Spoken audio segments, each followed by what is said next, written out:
Linda Ronstadt was the queen of rock, but behind closed doors. But she kept a list of some of she refused to work with those artists again. In 1968, Jim Morrison was drunk and poorly tried to kiss her on stage, which made her feel bad. Later, he called her the press made her look weak, and that wasn't even her worst experience. Legend told her to only do cover songs and let real artists write their own. He was banned from her tour for good. These fights changed her job path forever. Linda Ronstadt was changing her style away from rock and toward unexpected new ones. Born in Tucson, Arizona, on July 15, 1946, she was the third of 4 children in a family with a long background and love of music. Her grandfather Federico, he left Mexico with only a French horn and built one of Arizona's biggest goods stores. That company helped her dad Gilbert keeping the ranch going even though other families were having a hard time. The Ronstadts had lived in Arizona since the 1770s, making them one of the oldest non-native families in the state. Her grandmother sang opera, and her grandfather was in charge of Tucson's first foreign orchestra. There is a wing at the hospital where Linda was born that is called after her family. Grew up on El Caserio, a 10-acre ranch that was more than just a house. When she was 6, she would stay up all night singing for her family. When they got together, they drank cinnamon coffee with a little tequila in it to help their voices. Her dad told her that was what Mexican opera singers used. The ranch had more than 800 rare records of Mexican folk music. Some were brought in illegally during the Mexican Revolution. These papers were given to her. Even though most kids back then were in trouble for not speaking English, her dad made sure that everything was taught in Spanish. She talked about it in school. There were wax records of her great-grandfather singing from the 1860s. The land also had a small canyon with a natural echo. Linda could hear herself back 7 seconds later when she sang there. Helped her learn to sing in perfect pitch. She trained hard at home, and by age 7, she was practicing for 4 hours a day. Every day, her dad made her sing and run around the land to help her learn how to control her breathing. She also had to learn how to cry. I learned a song called Agree in Spanish. It takes most people years to learn. Got it right before she turned 10 years old. In 1954, her dad bought a tape player for $312 to record her voice alone. That's more than $3,000 today. She had a famous vibrato by the time she was 8 years old. In 1956, she and her brothers did $15 for their first job at a Rotary Club. Her dad used the money to buy. She saved money in savings bonds for her future in music. In high school, she had 2 lives. Catalina High, she looked like any other teen, but on the weekends she was working. More than adults from her shows. She didn't tell her school. When she was 16, she met Bob Kimmel. He was 23 years old, and her dad hired him to teach her music. Made people talk, but Kimmel saw how talented she was and pushed her to become a star. In the background of songs that same year, even when her parents weren't sure. For country songs were made in Phoenix. Her voice stood out on the radio. Wanted to know who the unknown singer was. In 1963, her last year, she had her first breakup. Her boyfriend had sold tapes of her private performances, being lied to about that made her careful about contracts later in life. At the school talent show, she sang, "Willin'." The song was about drugs and long-term relationships. During her performance, the school cut off her mic. This was reported in the local news. It was the first time she was in trouble with the law and in public. Arizona, but not for long. After only 3 weeks, she dropped out of her boyfriend died in a car accident last year. She couldn't concentrate. The school put her on a list. Exit as a family issue, but she didn't want to leave that way. They told her she couldn't follow her music dream, and her dad even froze her savings. $432 from her shows, but she still left for Los Angeles with Bob in December 1964.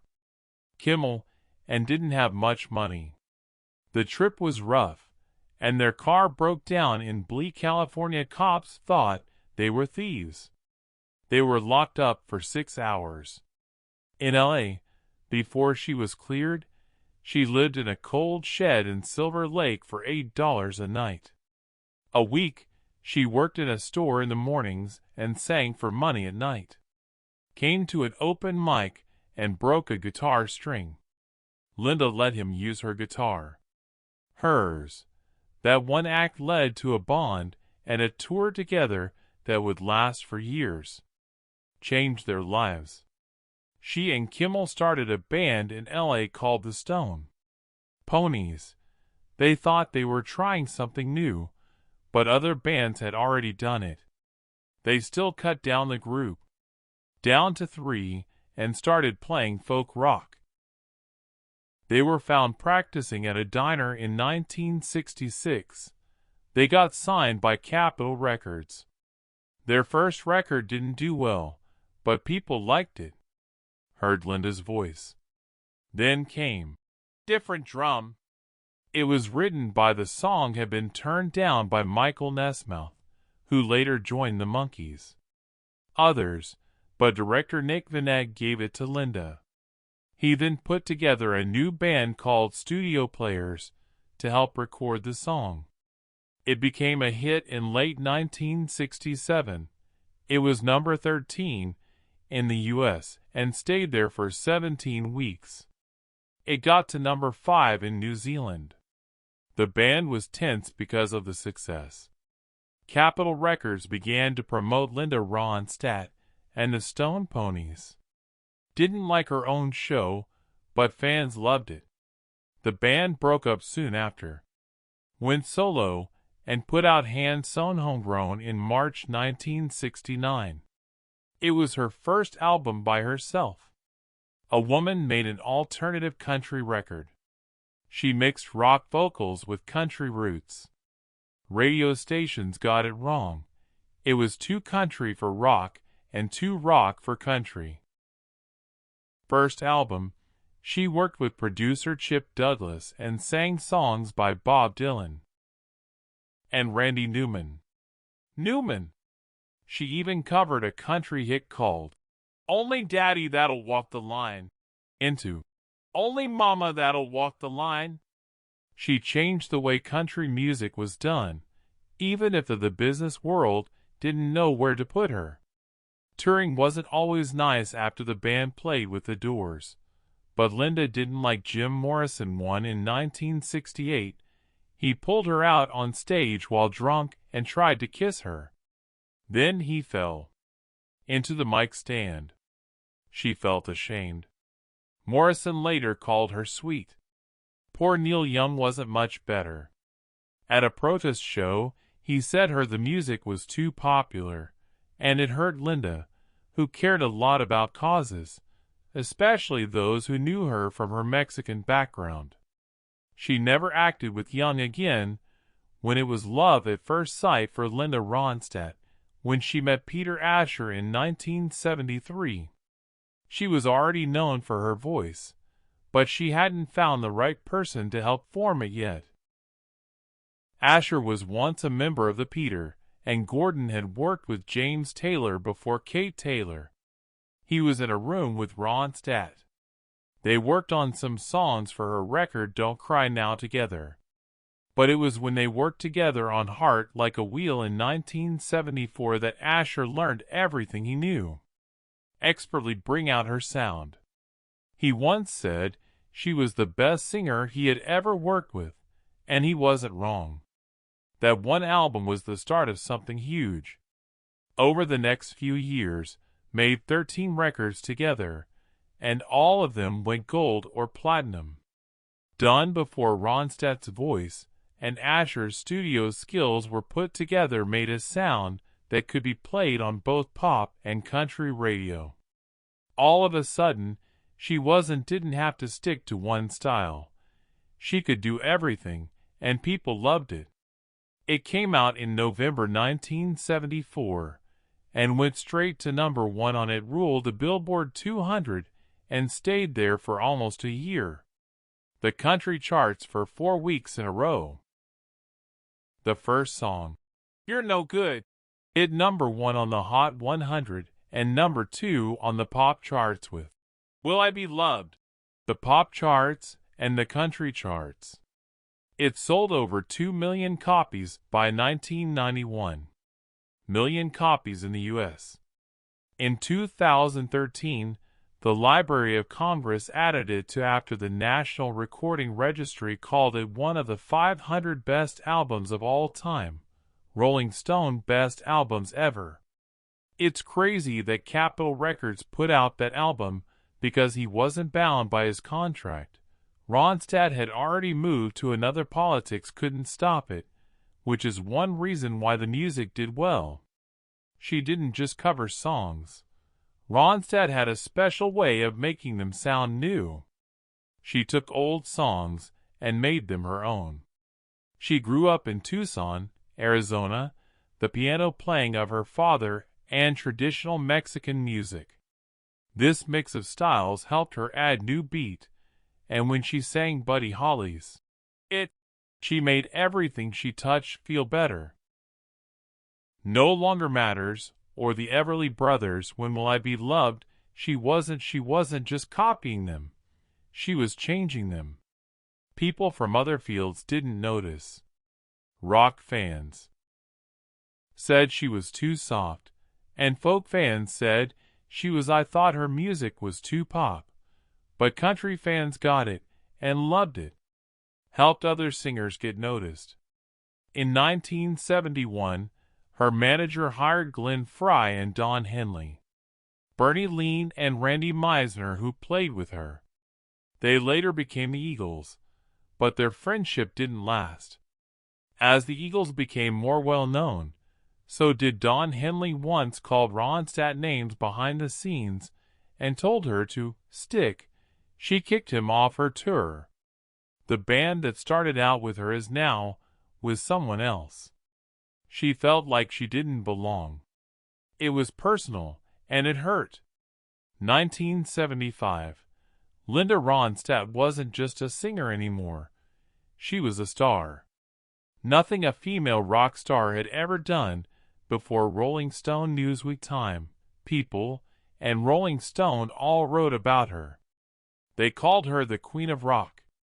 That made a lot of money for the company, but it cost a lot to tour. The constant attention and pressure wore her down, and she started to feel alone. Because of the music she loved, everyone expected her to keep making hits even when she felt like trying out different sounds. She won her first Grammy in 1976 for her performance of Hank Williams as Best Country Singing Performance by a Woman. Heart Like a Wheel wrote, "I can't help it if I'm still in love with you." That old song sounded great with her singing, and it went to number 2 on the country charts and showed that she could still shine in a world ruled by men. Simple Dreams came out in 1977 and was a huge hit. Rumors by Fleetwood Mac fell from number 1 to number 2 on the charts after 29 weeks. It also caused no longer number 1 in country music. Just a few weeks after his death, Elvis, in less than a year, the record sold 3.5 million copies in the U.S. 1978 with Living in the USA, which was the first album ever to ship 2 million copies before it even comes out in stores. that the record sold 3 million copies and became her third #1 album. Billboard magazine made a big deal out of Ronstadt on roller skates that same year. Her 3 awards for Pop Female Singles Act of the Year, Pop Female, it was named Record Artist of the Year, and Female Artist of the Year overall.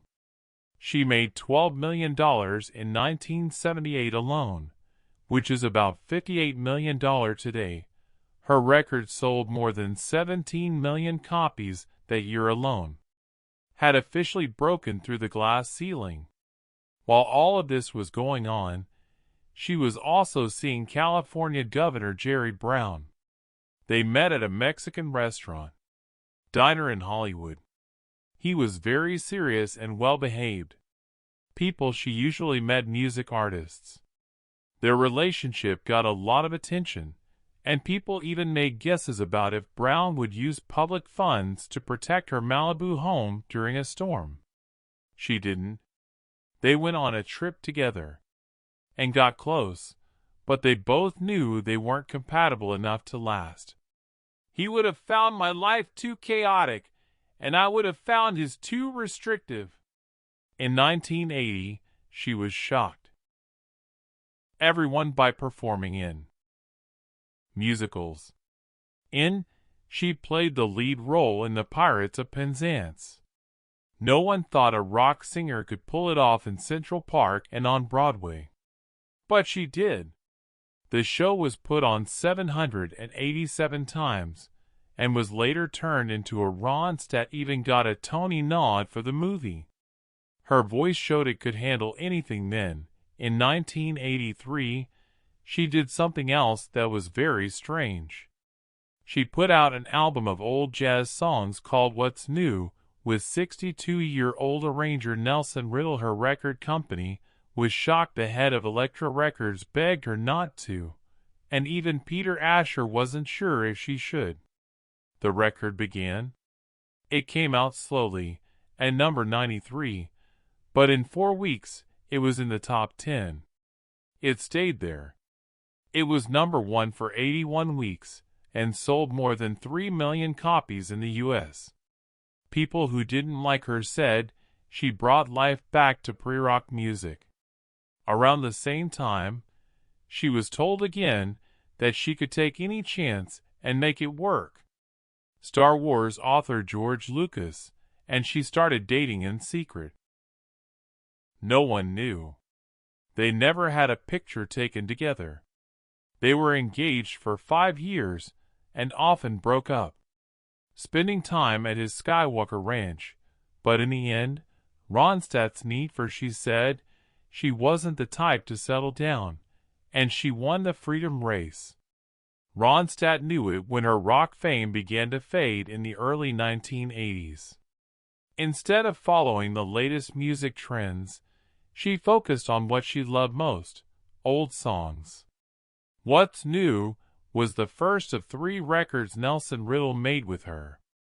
Together, they sold almost 7 million copies in the United States by herself, and she did it all without any help from Top 40 radio. Rod Stewart and Harry Kick Jr. were able to do the same thing after his success. But none of it was easy. Every time Ronstadt tried something new, it was hard. Because her record company didn't want her to make jazz songs, she had to fight.